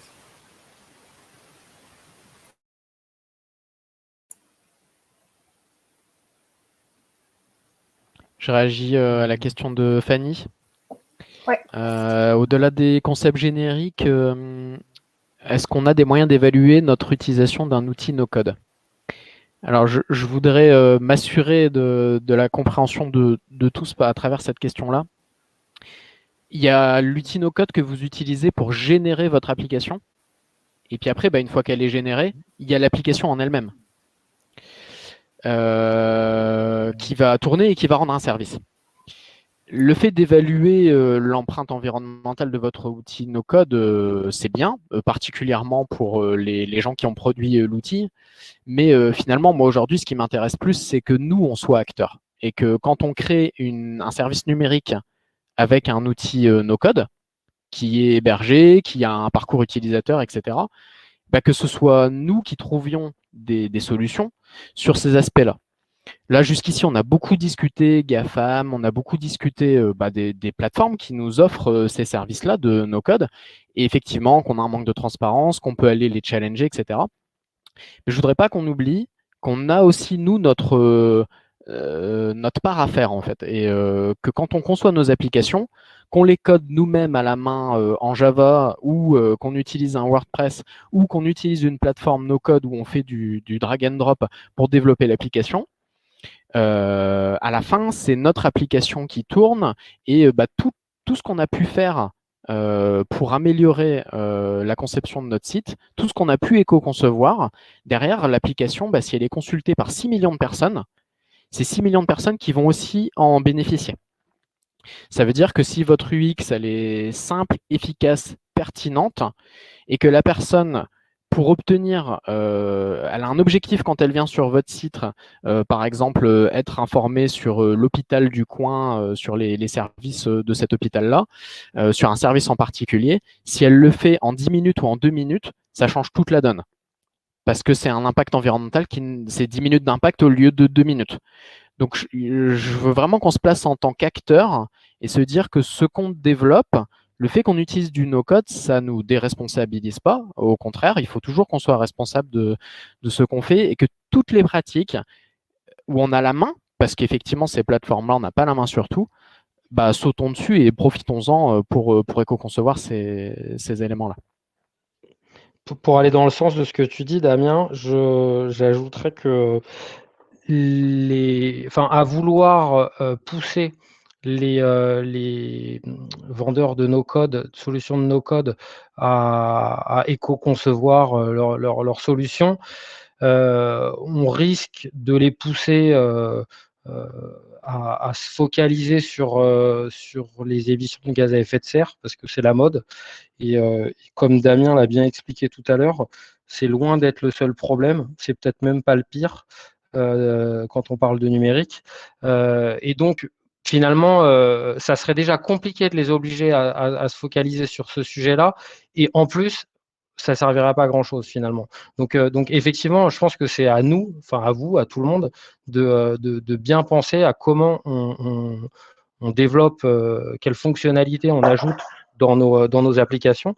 Et après, il y a peut-être aussi une question à se poser sur à quelle étape de mon développement j'accepte d'avoir des limites dans mon éco-conception en utilisant des plateformes no-code, parce que finalement, j'adresse que quelques milliers de connexions par mois sur mon application, et à quel moment je suis à un stade où j'adresse des millions d'utilisateurs chaque jour, et donc mon impact est énorme, et du coup, ça vaut le coup pour avoir un impact moindre sur l'environnement d'hoster différemment mes applications en développant moi-même. Ouais, tout à fait. Pour rebondir à ce que tu dis et aussi à ce que dit Alexandre dans le chat, c'est que aussi si on a voulu faire justement ce webinaire, c'est de se dire que le no-code, c'est quand même un moyen aujourd'hui rapide, simple pour mettre en place des solutions, pour créer des MVP, pour sortir des projets et des projets qui peuvent aussi être à impact. Donc, par exemple, certains éditeurs no-code ont un pricing préférentiel pour les non-profit, par exemple. Et donc, c'est de se dire, ça reste quand même des outils qui aujourd'hui permettent d'avoir aussi un impact positif d'une certaine manière, sur la société, sur l'environnement. Et donc c'est pour ça que il y a cette question qui se pose, mais que comme tu dis, Romain, ça dépend aussi finalement de la finalité, de la façon de le faire, de à qui on s'adresse, de l'ampleur du projet. Mais en tout cas, ce qui est sûr, c'est que pour la partie efficacité, rapidité de mise en place d'un outil numérique, le no-code répond à une solution, répond à ce problème, je veux dire, et apporte une solution intéressante, quoi. Ouais, je vais même rebondir là-dessus. Faut pas oublier que c'est intéressant de se pencher sur l'empreinte environnementale de nos services numériques. Mais il n'y a pas que cette empreinte-là. Il y a aussi quel va être le message porté par ce que vous développez. Si vous faites, par exemple, une application qui a pour objectif de réduire l'empreinte environnementale, par exemple en communiquant sur des gestes du quotidien qui permettent de réduire l'empreinte, ou si c'est une application qui va aider les gens au quotidien, qui ont un problème de santé, etc., il faut avoir une balance, un équilibre entre tout ça. Et la plateforme de no-code qui va vous permettre de développer votre site rapidement et de délivrer quelque chose rapidement, il faut que ce soit un équilibre entre essayer de mettre en place des pratiques d'éco-conception, parce que potentiellement, vous savez que votre service va être consulté par des milliers, des millions de gens. Donc, ça a un impact, mais également l'intérêt de votre service. Il est peut-être éthique, il est peut-être plein de choses. Et ça rentre dans la balance, dans l'équilibre des choses qu'on cherche à faire. J'avais vu une présentation sur l'empreinte du numérique et la personne disait à la fin, n'oublions pas que le numérique, c'est un enjeu aussi, un enjeu de communication. Par exemple, là, on communique ensemble, mais aussi pendant les périodes de confinement où les gens ils ont pu communiquer grâce à des outils numériques, un enjeu de santé dans les hôpitaux et tout ça. Donc ça rentre vraiment dans la balance. C'est ça, pour le coup, avec Alexandre Talon, j'avais pas vu tes commentaires. Alexandre, bonsoir, c'est l'un des cofondateurs de No Code for Good, expert Bubble, très concerné par ces sujets. Et pour le coup, là-dessus, on a un positionnement chez No Code for Good, généralement, qui est le principe de réalité, qui correspond exactement à ce que tu viens de dire, Damien. D'ailleurs, peut-être que principe de réalité, c'est pas le bon mot, mais parfois, on se retrouve à faire des webinaires pour initier, sensibiliser des associations, des ESS, des entreprises sociales et solidaires au no-code. Et on va avoir parfois des positionnements assez dogmatiques qui vont nous dire « Oui, mais le no-code, je suis sûr que ça pollue plus. » Enfin, pour le dire de manière très… sans avoir vraiment posé de questions. D'ailleurs, si on est là aujourd'hui, c'est que ce n'est pas forcément si évident avec la mutualisation, etc. Et ce à quoi on répond, Madame, monsieur, vous avez quand même un projet à impact positif, impact environnemental. Là, on parle juste de faire un site web avec quelques automatisations et un formulaire. Est-ce que vraiment vous pensez qu'il vaut mieux que vous priviez de la démultiplication de potentiel de votre projet en quelques jours ou quelques semaines grâce à un outil sur lequel vous allez avoir la main, vous allez économiser des sous, vous allez économiser du temps, vous n'allez pas aller chercher des choux pendant 6 mois pour pouvoir faire ce projet, ou alors juste contribuer de manière extrêmement infime via un choix d'outils dont vous n'êtes même pas sûr qu'il sera plus ou moins polluant. Par contre, cette question de responsabilité que tu évoquais, Damien, en effet, ça, le fait de ne pas se dire, si ça se trouve, avec du no-code, pour une raison que je ne connais pas forcément très bien, je vais avoir plus d'impact, enfin, un moins bon impact environnemental, de se dire, j'utilise un outil sur lequel j'ai la main, en revanche, j'ai une responsabilité, donc je vais appliquer des bonnes pratiques qui va faire de moi un citizen developer. Vous savez, cette expression, les citizen developers, les développeurs citoyens, qui désignaient dans les grosses boîtes à la base des gens qui commençaient à développer eux-mêmes alors qu'ils n'avaient pas de compétences techniques. Ben là, ça prend vraiment tout son sens. C'est-à-dire que quand tu t'empares du numérique, de la création de logiciels, qui est qui est quand même comment dire, qui a un vrai enjeu économique, politique aujourd'hui, ben là, par la prise en main de ces moyens de production, et je parle de moyens de production, ça peut sonner même limite marxiste, mais ben, tu as une responsabilité qui va avec, en effet. Et je pense qu'en termes d'éducation populaire, critique de tout ce monde du numérique, c'est un peu, à l'époque, j'avais cofondé une entreprise sociale et solidaire qui s'appelle Simplon, et on formait au code des profils, notamment non diplômés, éloignés de l'emploi et de ça, pour les former au code, mais aussi pour leur faire comprendre les enjeux de cette infrastructure numérique, de tout ce que ça représentait socialement, économiquement. Et là, le no-code, en effet, sur cette question de l'impact environnemental comme sur d'autres questions, le fait de prendre la main dessus, ben, ça fait que tu as un rôle à jouer dedans. Donc, je suis complètement d'accord avec ça. Et pour ce principe de réalité, pour le coup, mieux vaut prendre en main ces outils-là en se posant les bonnes questions et en faisant partie du game, pour ainsi dire, au lieu d'être dépassé et de déléguer et de ne pas être autonome, plutôt que de se dire, bon, je sais pas, je délègue et c'est pas vraiment mon problème, et puis je me dis que ça pollue peut-être moins ce que j'ai choisi. Complètement. Et peut-être pour, du coup, on a encore une petite slide un peu, du coup, on fait quoi? Et justement, il y a eu quelques questions en ce sens, un peu plus pratique. Voilà, comment, et c'est vrai, est-ce qu'il y a comment on peut mesurer l'impact d'un site? Est-ce que vous avez des outils pour nous aider à mieux faire? Est-ce qu'il y a déjà des bons ou mauvais élèves parmi les solutions no-code?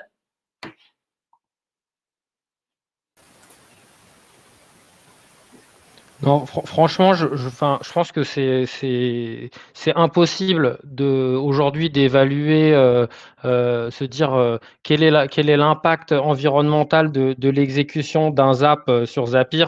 C'est impossible. Enfin, les gens qui sortent des chiffres là-dessus, je me permets de dire qu'ils disent des conneries. Après, là où on peut avoir on peut comparer certains, c'est sur le front. C'est un peu ce que disait Erwan tout à l'heure. Sur Webflow, on peut voir un peu analyser les CSS, les JS qui sont générés par les différents solutions de no-code pour du front. Et donc là, on peut comparer. Et bon, moi, j'ai pas fait l'exercice de tout comparer, mais Webflow était pas terrible au niveau de la taille de ces JS et de ces CSS. Voilà, donc je pense que de toute façon, on peut pas vraiment les comparer entre eux. Mais après, par rapport à ce que disait Erwan sur le fait de savoir mesurer l'impact réel, je l'ai dit, c'est impossible. Par contre, je pense que si on veut ici donner des conseils aux gens qui ont envie de savoir s'il faut qu'ils utilisent des solutions de no-code ou pas, je pense qu'on peut, vous me direz les autres autour de la table si vous n'êtes pas d'accord avec ce que je vais dire, mais je pense qu'on peut dire que quand on démarre un projet, qu'on a très peu d'utilisateurs, on est moins impactant en utilisant des solutions de no-code que en développant une solution sur une plateforme self-hosted, ne serait-ce que parce que quand on développe soi-même, déjà, on met tellement de temps à éventuellement compiler selon les langages et à déployer pour ensuite tester, que l'énergie qu'on va, enfin l'énergie, l'impact environnemental qu'on va avoir dans ces déploiements successifs et ces séries de tests à n'en plus finir, ça va limite avoir plus d'impact que l'impact des quelques utilisateurs qui vont accéder à notre application. Donc, je pense qu'en phase de démarrage, il n'y a pas vraiment de questions à se poser si on n'a pas le temps de développer et qu'on n'est pas sûr que notre appli va marcher. Donc, quand on est en phase de développement d'un MVP, il n'y a pas de scrupule à avoir à utiliser des solutions de no-code. Complètement d'accord avec toi. Et quand tu demandais si on était d'accord autour de la table, ben pour le coup, je n'en sais rien. Pour le coup, je n'ai pas l'expertise, mais à t'entendre, je fais l'hypothèse que c'est ça, qu'en effet, l'électricité que tu vas consommer à développer pendant longtemps en codant ou aussi, enfin bref, versus faire vite, au vu du nombre d'utilisateurs que tu auras au début, bah, j'imagine, je fais l'hypothèse qu'en effet, voilà, tu seras moins impactant en consommant moins d'énergie quand tu produis versus ce que tes utilisateurs produisent.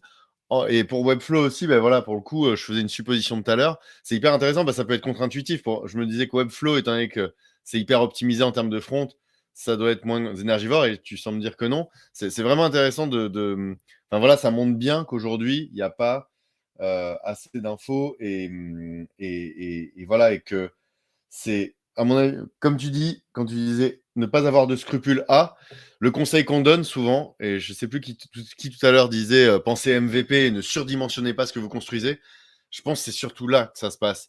Au début, vous devez lancer un projet, lancez-le vite, lancez-le avec le strict minimum au début, ne surajoutez pas ce qu'on appelle du bloat. Vous savez, le bloat, c'est tous les éléments sur une page qui sont pas nécessaires, qui font du bruit autour du cœur du contenu.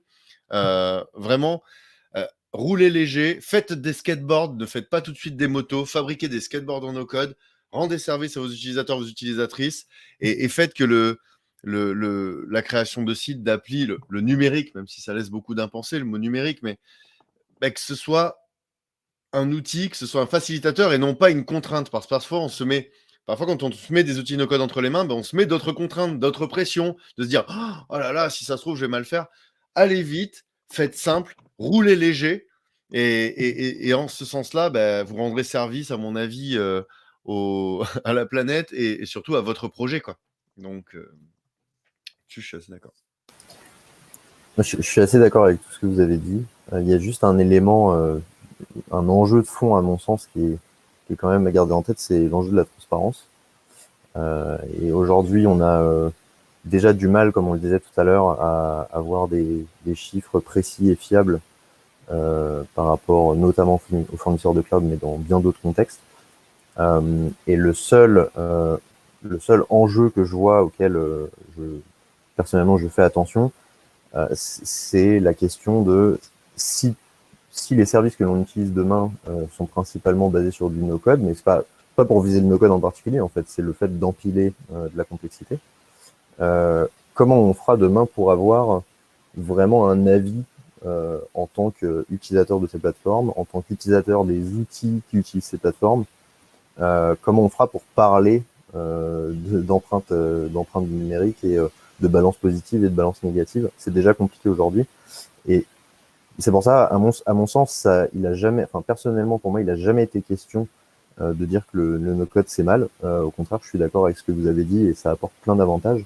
Mais il y a quand même la question de est-ce que c'est sous une forme de lobbying X ou Y qu'on arrivera à imposer aux acteurs avec qui on travaille de maintenir cette transparence et de maintenir nos possibilités de faire des choix, en fait, au final. Ce qui aujourd'hui est déjà compliqué et ce qui peut complètement l'être encore plus demain. Alors, je dirais que si le lobbying il vient de la part des clients, oui, on pourra agir. Mais en fait, ceux qui proposent des solutions, on va dire qu'ils vont travailler sur des nouvelles fonctionnalités en fonction de ce que leur demandent leurs clients. Et donc, si les clients demandent des choses en termes d'éco-conception, ils le feront. Si ils demandent des trucs pour intégrer des vidéos 4K, ils intégreront des vidéos 4K. Ouais, certainement que c'est côté client final. Mais après, ça peut être. Enfin, en fait, la limite que je vois, c'est que autant côté AWS, Google, Azure, comme aujourd'hui, il y a des clients grands comptes qui ont du poids, c'est possible de faire du lobbying. Autant côté solution de no-code, comme j'ai l'impression que c'est beaucoup de tout petits acteurs, ça semble compliqué de fédérer tout le monde pour inciter les éditeurs à agir, quoi. Si vous voulez, là, chez Contournement, on a parfois, quand on communique ou quand on parle avec eux, on parle un peu en direct aux éditeurs. Bon, là-dessus, comme je disais, ils bottent un peu en touche. Du coup, à partir du compte No Code for Good sur Twitter, là, je suis en train de faire un tweet pour dire que la question se pose et je les ping. Donc, si vous voulez y réagir, voilà. C'est pas souvent que je tweete. Donc, je prends un peu Ça de va pas temps. te rassurer, mais même les grands comptes, ils n'ont pas beaucoup plus de réponses, hein. Ouais. Bah, quand même, il y a certains d'entre eux qui sont assez dynamiques sur Twitter, notamment les plus petits.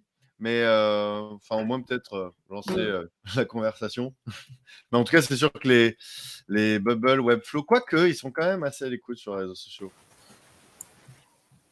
C'est pour ça qu'on pourrait se poser d'ailleurs la question pour justement la fin de ce webinaire, de se dire qu'est-ce qu'on fait en fait, comment on peut faire pour plus de transparence, comme tu l'as dit Benoît, pour interpeller. Donc là il y a des tweets, mais peut-être parmi les participants, quelles pourraient être un peu les actions à mener pour essayer justement de faire que quand même les outils no-code, les solutions no-code se posent ces questions et qu'on puisse développer en conscience et avec plus de transparence.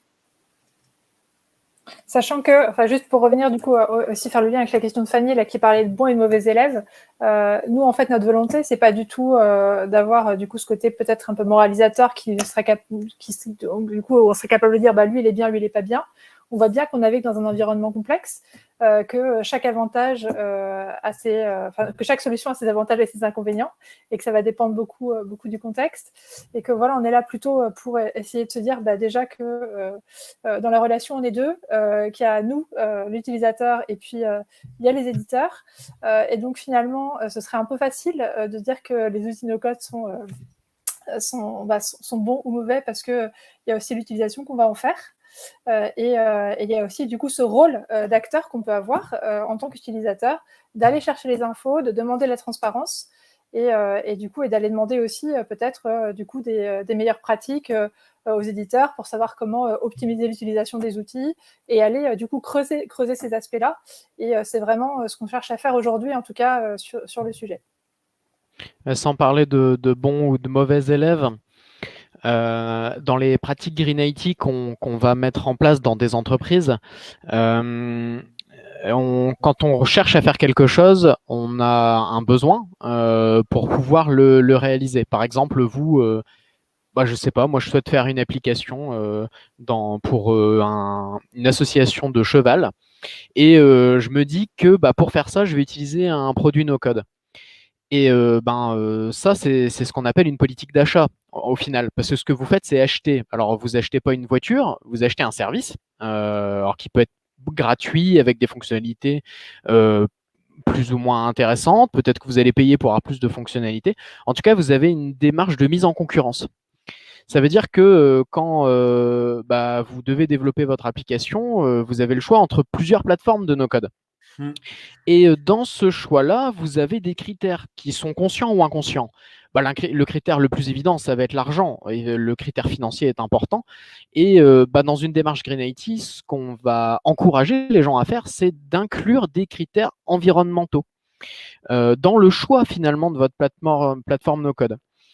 Et ça, déjà, c'est super bien parce qu'en fait, vous allez vous questionner vous-même et puis vous allez aussi questionner les plateformes de no-code.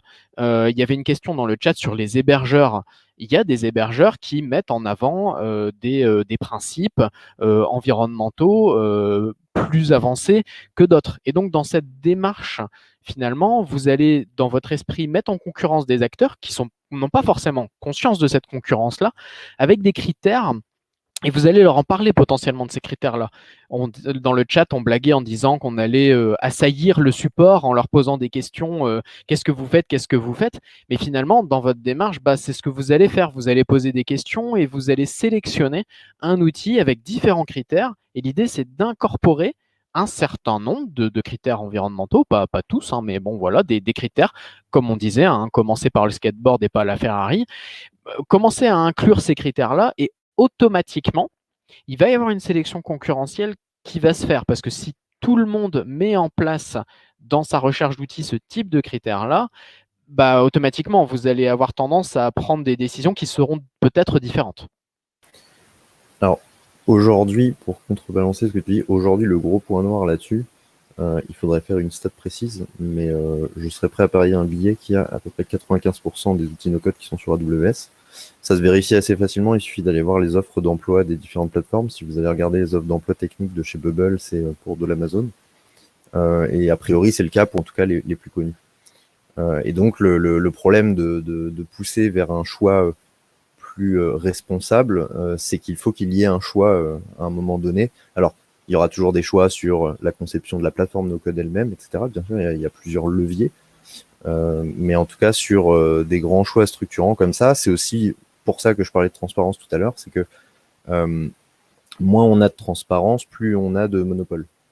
C'est aussi souvent comme ça que ça marche, et c'est un peu ce qu'on a avec le no-code et AWS, sachant qu'en plus AWS, parmi les cloud providers, c'est l'un des moins transparents. Donc voilà, on est un peu pieds et poings liés dans cette situation, à mon sens, en tout cas aujourd'hui.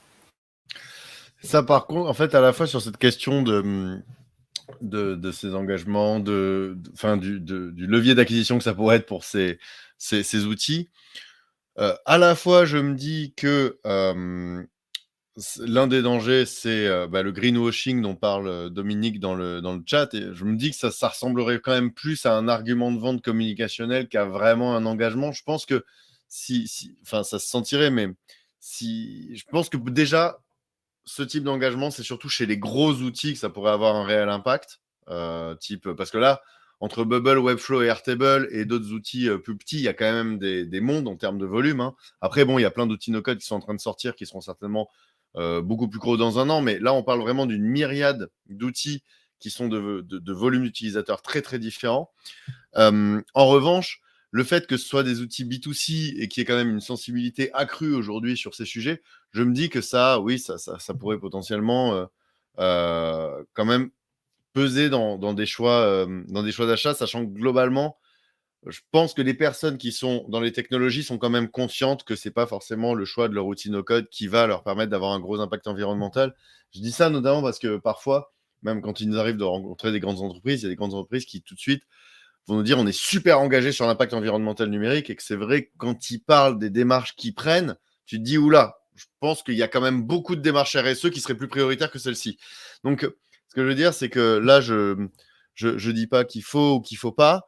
Je me dis juste que, étant donné qu'il y a beaucoup d'outils qui sont quand même orientés B2C plus que corpo, ça pourrait être en effet un levier d'acquisition que de communiquer davantage là-dessus, mais entre la communication, les réels engagements et le réel impact, est-ce que le retour sur impact, pour le coup, est intéressant ou pas? Et voilà ce que ça m'inspire comme réflexion. Bon, ouais, je suis plutôt d'accord avec ça. Je pense que essayer de les pousser à produire, parce qu'en fait, quand on parle de les pousser à agir, ça veut dire quoi concrètement? Ça veut dire les pousser à publier des données sur leur impact. Ça, c'est peut-être plus être transparent qu'agir, en effet. Je me suis peut-être mal exprimé. Ouais, mais en réalité, si on leur demande de la transparence, je peux vous assurer que on n'aura jamais la transparence jusqu'à ce qu'ils nous détaillent leurs calculs. Pour la bonne et simple raison que pour détailler leurs calculs, ils seraient obligés de divulguer des informations qui sont confidentielles pour leur business, pour leur avantage concurrentiel. Donc c'est sûr qu'ils ne le feront pas. Chez Boavista, on échange avec OVH, qui est plutôt une boîte hyper transparente. Et dans les échanges qu'on a avec eux, il y a des choses qui nous ont dit clairement qu'ils ne pourraient pas partager parce que c'est du secret industriel pour eux. Donc, les pousser à être transparents, à publier de l'info sur leur impact sans qu'on ait les moyens de vérifier derrière si c'est juste, pour moi, c'est beaucoup d'énergie dépensée pour pas grand-chose. En revanche, on peut plutôt se focaliser sur des trucs précis. Je sais pas si quand on utilise Webflow, on se rend compte que leur CSS est 10 fois trop gros, 10 fois plus gros que ce qu'il devrait. Et faut leur demander des feature requests pour qui divisent leur CSS en plusieurs morceaux et éviter qu'on en appelle trop. Voilà, c'est sur des trucs précis qu'on peut leur demander de faire de l'optimisation. Et du coup, ça me fait rebondir sur le du coup, on fait quoi, les plugins tels que Green IT, Lighthouse, Carbonalizer et tout. Je pense que ouais, ce qui est important, surtout, comme on parle de front et qu'on parle beaucoup de nos codes, c'est souvent du front et souvent l'impact est côté terminal plus que côté data center. Quand je dis plus, c'est en tout cas notre levier, il est plus côté terminal que côté data center. C'est important de tester notre application, de l'analyser, voir les tailles de page, la taille du DOM, pour voir ce qu'on peut optimiser. Et déjà, comme disait Damien au début, essayer d'optimiser tout ce qu'on peut faire nous-mêmes, tout ce qui est à notre main. Et ensuite, là où on est limité par le produit, demander des feature requests pour demander des trucs précis. Ouais, exactement. En fait, dans le no-code, on a la chance de pouvoir se focus sur le fonctionnel. Puisque finalement, c'est le principe de la plateforme. C'est qu'on essaie d'abstraire la technique pour que la personne puisse se concentrer sur le métier, l'aspect fonctionnel de son site. Donc, ça nous permet de nous concentrer beaucoup plus sur l'UX et l'UI, d'avoir cette démarche de frugalité. Donc, comme on est déjà dans ce mindset-là, en fait, quand on fait du no-code, profitons-en pour aller à fond, faire du design thinking, etc. Et vraiment d'aller dans cette démarche-là. Parce que les outils comme Green IT, Lighthouse, Carbonalizer, finalement, ils vont nous permettre d'aller essayer de mesurer ce qui est affiché à l'écran de l'application que vous avez développée. Alors, dans le no-code, a priori, vous n'avez pas la main sur tout ce qui est, on a cité des mots qui peut-être ne parlent pas à des gens, mais du CSS, etc., ce qui va faire l'affichage de votre page. Vous n'avez peut-être pas la main dessus parce que c'est du no-code. Donc, ça va se situer dans ce que vous produisez. C'est soit ça y est, soit ça y est pas. Si votre UX, elle est simple, vous avez fait, je pense, l'effort maximum possible en tant que no-codeur, j'ai envie de dire. Et pour la partie technique, là, c'est effectivement le seul levier qui m'apparaît, c'est de demander à cette plateforme de no-code-là, en leur partageant ça, en disant, nous, on a fait tout l'effort qu'on pouvait de notre côté, on a la main sur une partie, et le reste, il est chez vous. Peut-être que vous hébergez 1 million de sites. Ça veut dire que si vous l'améliorez pour 1 million de sites. Et si ces sites-là, ils ont tous 500 000 utilisateurs par an, on fait le calcul. Et comme on l'a dit, le terminal, il a un impact super fort. Donc du coup, là, on a tous gagné, en fait. En fait, c'est en y réfléchissant, par rapport à ce que disait Colline, à ce que tu dis, c'est vrai qu'en y réfléchissant, là, on parle quand même, encore une fois, de startups qui s'adressent à la multitude, qui ont des dizaines de millions d'utilisateurs. Ça va aller en croissant. Aujourd'hui, que ce soit en termes d'impact réel ou de communication, un positionnement que des outils no-code auraient le plus d'intérêt à avoir, c'est en effet de responsabiliser les gens en leur donnant en les éduquant en fait à des bonnes pratiques de conception, d'une part, et d'autre part, éventuellement, en publiant des infos sur le sujet, pas forcément juste de chez eux, mais par exemple une étude annuelle sur l'impact environnemental du no-code, etc. Notamment en termes de business, de stratégie. S'il y avait la question, il y avait quelqu'un qui faisait remarquer que les outils ne sont pas assez en concurrence pour pouvoir pour utiliser ce levier pour tirer leur épingle du jeu. Je me dis peut-être que la deuxième, là aujourd'hui, je considère qu'on est on va dire que la première génération du no-code en tant que tel, Bubble, Webflow, Airtable, aujourd'hui ce sont les gros. Il y a la deuxième génération type Adalo, Glide, Softer qui sont là. Et la troisième va certainement arriver, je ne sais pas, dans quelques mois, quelques trimestres, je ne sais pas. Mais en termes d'arguments de vente, étant donné comment dire, la prégnance de ce sujet aujourd'hui, notamment, enfin, quoique, on est peut-être aussi dans un cercle un peu biaisé parce qu'on est très sensibilisé à ça, à l'impact environnemental, mais sur les gens qui ont potentiellement l'usage d'outils no-code, quel pourcentage d'entre eux sera vraiment sensible à cet argument? Je pense que générationnellement, il y en aura de plus en plus. À mon avis, ça se comptera plus en cinquaine d'années qu'en années, mais cette évolution. Mais voilà, à mon avis, c'est vrai que c'est plus là-dessus, à mon avis, qu'il y a une vraie question aujourd'hui en termes d'action à court terme, plus que voilà, d'optimisation ou de transparence. Et donc peut-être finalement faire un peu un manuel de je lance un projet, je vais me mettre sur les outils no-code pour faire un MVP. Comment je peux tout de suite prendre quelques bonnes pratiques, des choses assez concrètes, faciles, que chacun puisse s'approprier sur justement ces outils, des bonnes pratiques en tant que numérique responsable, quoi. Il est 29 et peut-être qu'on peut peut-être terminer par un petit tour de table, une phrase voilà, que vous voulez, un message que vous voulez faire passer pour clôturer ce webinaire. Merci à tous, tous les intervenants et tous les participants. Je pense qu'il y a une action qu'on n'a pas citée, c'est ce webinaire. C'est une action en fait où on discute, où les gens peuvent poser des questions et c'est déjà une ouverture en fait finalement parce qu'on se demandait est-ce que les gens qui font du no-code, est-ce que c'est quelque chose qui leur parle? Déjà là, on met une première brique, on commence à construire quelque chose. Donc merci à tous. En effet, ah mince, c'est bon, j'ai pas le micro. Oui, merci pour cet événement, merci Florence, merci Colline, parce que c'est quand même vous qui avez été vraiment à l'initiative, à l'impulsion de tout ça. Je sais pas s'il y a lieu rapidement d'en faire un autre, parce que je pense que là, il y a quand même on a quand même bien fait le tour du sujet, il y aura un replay. Maintenant, c'est surtout en termes d'action, à mon avis, que ça peut se décliner. Mais si j'ai un message à faire passer, d'une part, soyez frugaux ou frugal, faites beaucoup avec très peu. Le no-code, c'est ça, comme je disais, c'est commencer par faire un skateboard, puis le faire évoluer en trottinette quand il y a besoin, c'est faire soi-même, c'est ne pas s'engager dans des usines à gaz, comme leur nom l'indique, les usines à gaz, elles polluent. Donc, et elles font pas que polluer, elles polluent voilà, l'essence comme elle peut polluer le web. Enfin bref, faites vraiment léger, roulez léger quand vous utilisez le no-code.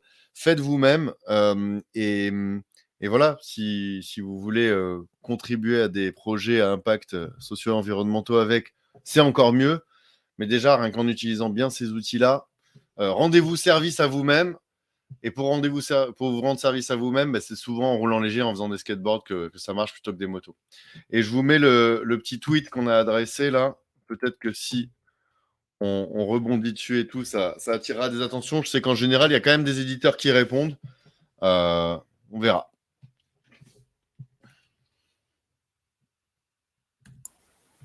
Merci, Erwan. Du coup, Benoît, Romain. Ouais, le message que j'aurais à passer, c'est d'inciter tout le monde à faire preuve de bon sens. On n'a pas les éléments à disposition pour comparer. Par contre, là, je pense que la présentation de Damien donnait un peu toutes les infos clés pour savoir à quels composants ont des impacts. Donc voilà, c'est posez-vous les bonnes questions. Dites-vous en fonction du stade de maturité de votre business, de votre application, combien vous allez avoir d'utilisateurs, qu'est-ce qui va vraiment impacter, est-ce que c'est plutôt le front, le back, et choisissez en fonction de ça. Et n'ayez pas de scrupules, comme je l'ai déjà dit, à utiliser du no-code, surtout au démarrage. Du coup, justement, je vais en profiter, je vais rebondir sur ce que dit Romain. Effectivement, l'idée d'utiliser du no-code au démarrage, c'est effectivement intéressant pour tout ce qu'on a cité. Peut-être que finalement, un point auquel il faut faire attention, c'est de ne pas rater le coche sur la suite. Une fois que ça prend de l'ampleur, une fois qu'on veut passer à la V2, à la V3, qu'on commence à vouloir reprendre la main sur le fonctionnement interne des choses parce qu'on a des besoins plus spécifiques.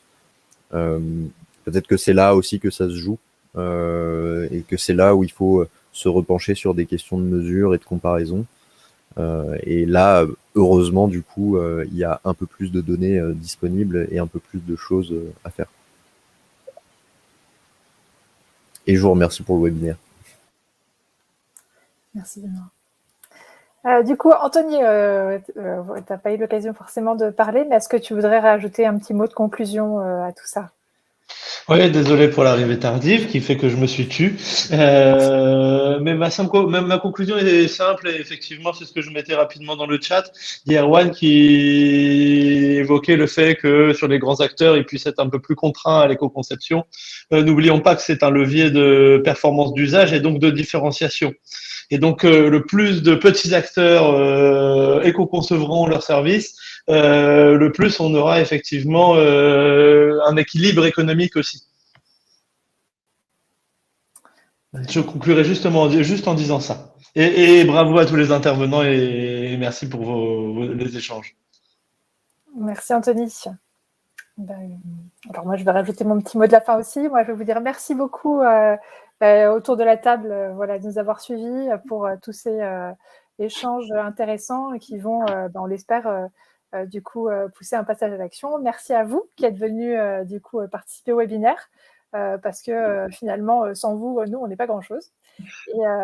Et surtout, on espère qu'on vous aura donné envie de passer à l'action. On espère que on va aussi vous aider à y voir un peu plus clair sur ce sujet et vous donner envie d'aller plus loin. Voilà. Merci beaucoup. Merci à vous. Merci pour cette beaucoup. organisation. Merci. Bonne soirée tout le monde. Bonne soirée. Bonne soirée. Merci. Bonne soirée.